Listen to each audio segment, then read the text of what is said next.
দেখানো হচ্ছে জাতি ধর্ম বর্ণ নির্বিশেষে সকলেরই মায়ের সন্তান সকলেই। এই হচ্ছে সোনারপুর ক্রসিং, একেবারে মেন রোড। এখান থেকে আমাকে ডান দিকে যেতে হবে। এই যে অটো প্রবেশ করলে একটা বিশাল আকারে মা কালী নির্মাণ করা হয়েছে। এখানে সামনে প্রণামী রয়েছে। ঠাকুরটার হাইট আনুমানিক, মঞ্চের ঠিক যেদিকটা ঠাকুর রয়েছে তার উল্টো দিকে রয়েছে বুড়ি মায়ের ছড়া। এই যে এখানে একটা বুড়ি মা রয়েছে। বন্ধুরা, গতকাল ছিল মহাশিবরাত্রি। এই শিবরাত্রি উপলক্ষে আমি তোমাদের দক্ষিণ 24 পরগনার 3টি জাগ্রত মন্দির, কেশবেশ্বর মন্দির, ময়দা কালীবাড়ি এবং গৌচরণের মলিঘাটি মন্দিরের শিব পূজাটা দেখিয়েছিলাম। শিবরাত্রি উপলক্ষে সোনারপুর রাজপুরের মহাশ্মশানে মহাশিবরাত্রির মেলা হয়। যেহেতু আমি এদিকটাতে ছিলাম তাই সোনারপুরে যেতে পারিনি। আজকের সেকেন্ড দিন এই মেলাটা তোমাদেরকে দেখাবো। মহাশ্মশানের যে মেলা আর যে সমস্ত ঠাকুরগুলো উঠেছে সেগুলো মূলত আজকের এই ব্লগে তোমাদেরকে দেখাবো। আগামী বছর তোমরা কিভাবে এই সোনারপুর মেলাতে যাবে সেটাও দেখাবো এই ব্লগে, আর মেলাটা টোটালি ঘুরিয়ে ঘুরিয়ে দেখাবো। তো এই ব্লগটাও দেখতে থাকো। সোনারপুর স্টেশনে এসে পৌঁছলাম। অনেকদিন পর এই রাজপুরে যাচ্ছি, আর স্টেশন থেকে বেরোলেই অটো পাওয়া যাবে। কত কি ভাড়া নেবে এখনো পর্যন্ত জানি না, কারণ অনেক দিন পরে যাচ্ছি। তো চলো অটোতে উঠি আর মহাশ্মশানে গিয়ে তোমাদের সাথে কথা হবে। ঠিক এইটা বেরিয়ে গিয়ে অটো ধরবো। তো চলো। তো এই হচ্ছে সোনারপুর ক্রসিং, একেবারে মেন রোড। এখান থেকে আমাকে ডান দিকে যেতে হবে। এই যে অটোগুলো দাঁড়িয়ে রয়েছে, এখান থেকে রাজপুর যাওয়ার অটো পাওয়া যাচ্ছে। এখান থেকে মূলত আজকে আমাকে অটো ধরতে হবে। রাজপুর মোড়ে অটো আমাকে নামিয়ে দিল। ভাড়া নিল 14 টাকা। আমি ভেবেছিলাম 15 টাকা হবে, কিন্তু আমাকে নিল 14 টাকা। ঠিক এই যে বাঁ দিকটা আছে এদিকটা আমাকে যেতে হবে, গেলেই মহাশ্মশানটা পাবো। মহাশ্মশানের ঠিক একেবারে সামনে চলে এসেছি। শিব চতুর্দশী ব্রত উৎসব পরিচালনায় বিপত্তারিণী চণ্ডীবাড়ি সেবা সমিতি। একদম প্রথম দিকে কিন্তু ওদের যে ইয়েগুলো রয়েছে, সংগুলো রয়েছে, সেগুলো একদম কিন্তু রাস্তার পাশে রয়েছে। ওগুলো তোমাদেরকে পরে দেখাচ্ছি। চণ্ডীবাড়ির একেবারে সামনে চলে এসেছে। গতকাল উৎসবটা ছিল শিবরাত্রি উপলক্ষে, আর আজকের ঠাকুরগুলো রয়ে গিয়েছে। আস্তে আস্তে ভিতরে প্রবেশ করবো আর তোমাদেরকে সমস্ত ঠাকুরগুলো দেখাবো। এই হচ্ছে মেন গেট, বিপত্তারিণী চণ্ডীবাড়ির শিবরাত্রি উৎসব। এবছর 79তম বৎসর। আর এখানে সমস্ত দোকানপাটগুলো বসেছিল একেবারে সামনে। আজকে যেহেতু সেকেন্ড দিন, এই দোকানপাটগুলো এই মুহূর্তে দুপুরবেলায় বন্ধ রয়েছে। একেবারে একদম রাস্তার পাশে মূলত সংগুলো রয়েছে। কি কি সং রয়েছে পরপর তোমাদেরকে দেখাবো। একদম শেষ থেকে শুরু করব। প্রথমে রয়েছে এই যে মহাভারতের একটা কাহিনী এখানে রয়েছে এই দিকটাতে, জন্ম বৃত্তান্ত। পরে এটা রয়েছে পাঠশালায় জন্মদাতা দর্শন, মা কালী এবং এখানে জন্মগ্রহণের যে প্রেক্ষাপট সেটা। এটা রয়েছে বাবা দুলালের গর্ভধারিণী মাকে জগজ্জননী মায়ের দর্শন এবং তার সাথে কালী মূর্তি নিয়ে গৃহে প্রবেশ করা। এটা হলো মায়ের সাথে বালক দুলালের লীলা, কালী রূপে থেকে চণ্ডী রূপে রূপান্তর। এটা হচ্ছে বিন্ধ্যাচল পর্বতে পূর্বজন্মের শিষ্যদের সাথে বাবা দুলালের সাক্ষাৎ।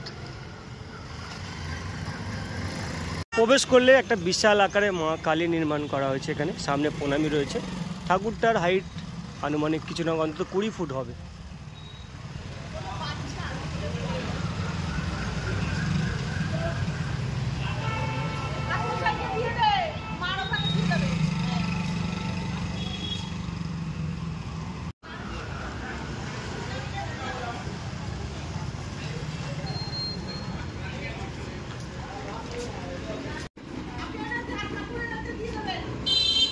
মা কালীর মূর্তির পর এই দিকটাতে রয়েছে শিব দুর্গা। বিশাল আকারে দুটো শিব দুর্গা রয়েছে।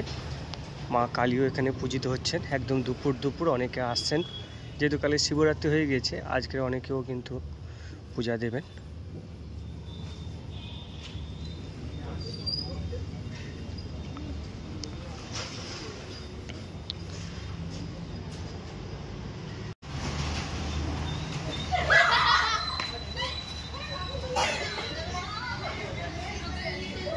মঞ্চের ঠিক যেদিকটা ঠাকুর রয়েছে তার উল্টো দিকে রয়েছে বুড়ি মায়ের ছড়া। এই যে এখানে একটা বুড়ি মা রয়েছে, তার যে ছড়াগুলো সেই ছড়াটা আর গণেশবাবুর প্রতি শ্রদ্ধা এখানে এরা জানিয়েছে। এই দিকটাতে প্রচুর সং করা হয়েছে। এই দিকটাতে যেমন হচ্ছে শ্মশানের সাধনারত অবস্থায় ভৈরবী মায়ের দর্শন।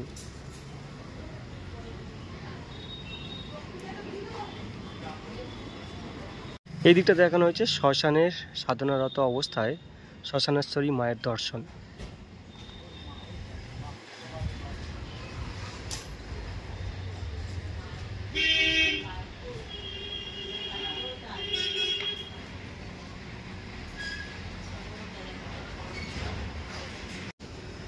আগেকার দিনে যে আমাদের সমাজ ব্যবস্থা ছিল, ব্রাহ্মণ সমাজে যে সময় শূদ্ররা ছিল অচ্যুত, সেই অবস্থাটা এখানে মোটামুটি দেখানোর চেষ্টা করা হয়েছে। শূদ্রের সন্তান, বাবা দুলাল ও ব্রাহ্মণের ভোজনালয়।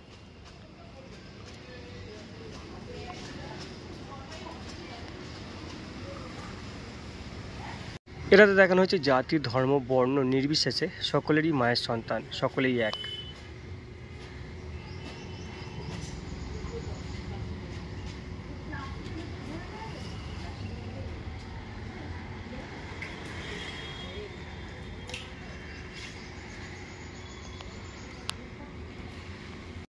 গঙ্গার ঘাটে রয়েছে গঙ্গা দেবী, আর একদম ঘাটের সম্মুখে গঙ্গা দেবী রাখা রয়েছে। তো চলো গঙ্গার পরে এই যে গঙ্গা দেবীর মূর্তিটা রয়েছে সেটা তোমাদেরকে একটু দেখাই। সোনারপুর যেহেতু এসছি, তাই তোমাদেরকে আরও একবার চণ্ডীবাড়ি যে মহাশ্মশানটা রয়েছে সেটাও দেখাবো। আমি এই মুহূর্তে রয়েছি একেবারে সোনারপুর রাজপুর চণ্ডীবাড়ির যে শ্মশান বাড়ি সেখানে। এই শ্মশানটা বেশ আধুনিক, এই শ্মশানটা তোমাদেরকে দেখাই। এই হচ্ছে মহাশ্মশান, একেবারে দ্বিতল সিস্টেম, এটা আধুনিক একটা মহাশ্মশান। শ্মশানের সামনেই ফাউন্টেন রয়েছে, ঝর্ণা রয়েছে, আর শ্মশানটা সত্যি খুব পরিষ্কার পরিচ্ছন্ন। আর শ্মশানের ঠিক পাশেই কিন্তু একটা মা কালীর মন্দির রয়েছে, সেটাও তোমাদেরকে দেখাবো।